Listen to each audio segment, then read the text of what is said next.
السلام عليكم ورحمة الله وبركاته. ازيكم احبابي؟ اللهم صل وسلم وبارك على سيدنا محمد وعلى اله وصحبه وسلم. ان شاء الله النهاردة هنعمل مع بعض كبدة بالبقسماط والفيجيتار. احنا عملناها قبل كده معاكم بالردة. النهاردة ان شاء الله هنعملها بالفيجيتار. انا معايا هنا ربع كيلو كبدة. عايزة تعملي نص، عايزة تعملي كيلو، كل واحد على قد امكانياته.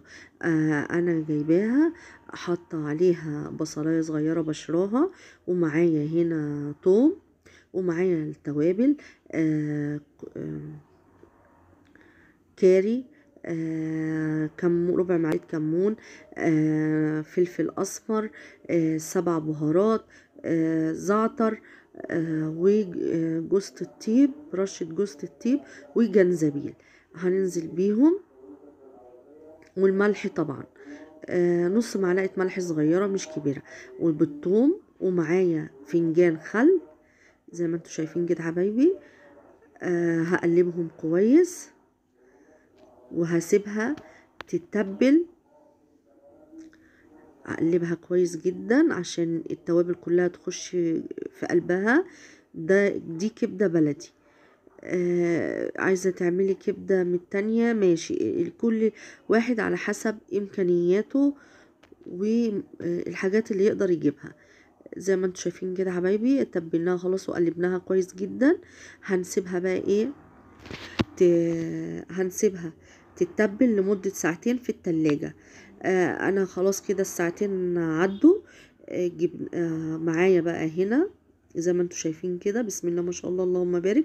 معايا بقى هنا ايه، بقسماط على فيجيتار، ونفس التوابل اللي حطيناها على الكبدة حطيناها في الفيجيتار والبقسماط تاني، اللي هي ايه، فلفل اسود،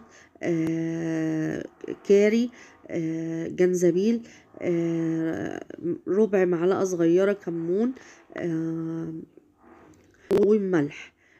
عايزة تحطي شطة حطي، عايزة تحطي بابريكا حطي، اللي متاح عندك. انا كده بشيل البصل اللي عليها عشان ما يضايقنيش في الكفر، وهبتدي اغلفها كويس اوي واضغط عليها عشان البقسماط والفيجيتار اللي عليها يمسك فيها زي ما حضراتكم شايفين كده حبايبي.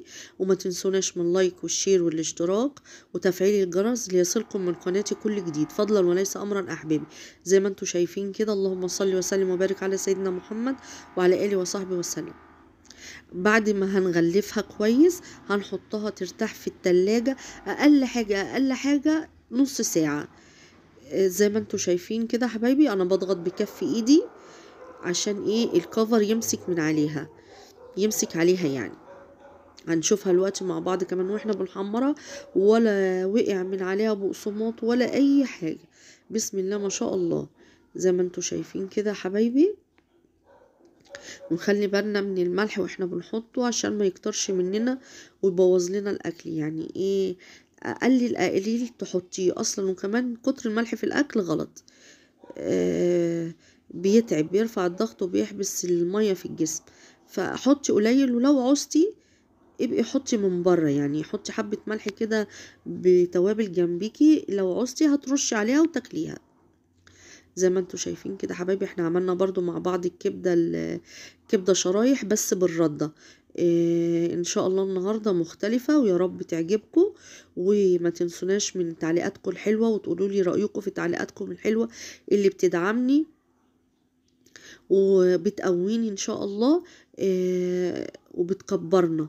ربنا يبارك فيكم يا رب. ان شاء الله كده نخلص الكمية كلها مع بعض. اللهم صل وسلم وبارك على سيدنا محمد وعلى اله وصحبه وسلم. زي ما احنا متفقين طول ما احنا واقفين نعطر فمنا بذكر النبي عليه الصلاة والسلام وربنا. اللهم سبحان الله وبحمده سبحان الله العظيم. زي ما انتوا شايفين اهو يا حبايبي، انا خلاص كده تبلتها وعملت الكفر بتاعها. هسيبها ترتاح في التلاجة اقل حاجة نص ساعة. خلاص ارتاحت وطلعناها، هنبتدي بقى ايه، نقلي. انا معايا هنا زيت على الطاسة. اول ما الزيت انا كده بختبر الزيت قدح جامد ولا لسه.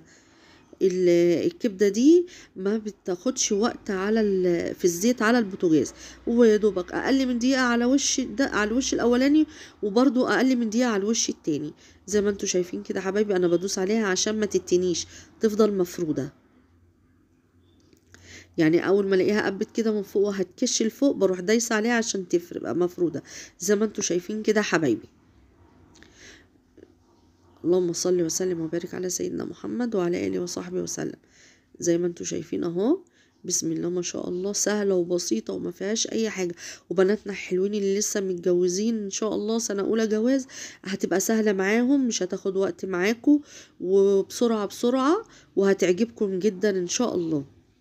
يا ريت بس ما تنسوناش من لايك والشير والاشتراك وتفعيل الجرس ليصلكم من قناتي كل جديد، فضلا وليس امرا احبابي، والتعليقات بتاعتكم الحلوة. زي ما انتوا شايفين اهو، انا ما عنديش مناديل مطبخ، بحط ورق ابيض بطلع عليه زي ما انتوا شايفين كده حبايبي. وده الشكل النهائي اهو، بسم الله ما شاء الله، اللهم بارك، حاجة في منتهى الجمال والروعة. زي ما انتوا شايفين اهو، لا كفر وقع في الزيت زي ما شفتوا معايا، ولا اي حاجة خالص، من اول الزيت لاخره زي الفل. زي ما انتوا شايفين اهو، مستوية مش بتشد، الكفر بتاعها عليها ما وقعش منها. بسم الله ما شاء الله، بألف هنا وشفا. ان شاء الله تجربوها وتعجبكم، وتقولوا لي رأيكم في التعليقات الحلوة بتاعتكم اللي بتدعمني. اللهم صل وسلم وبارك على سيدنا محمد وعلى اله وصحبه. السلام عليكم ورحمة الله وبركاته.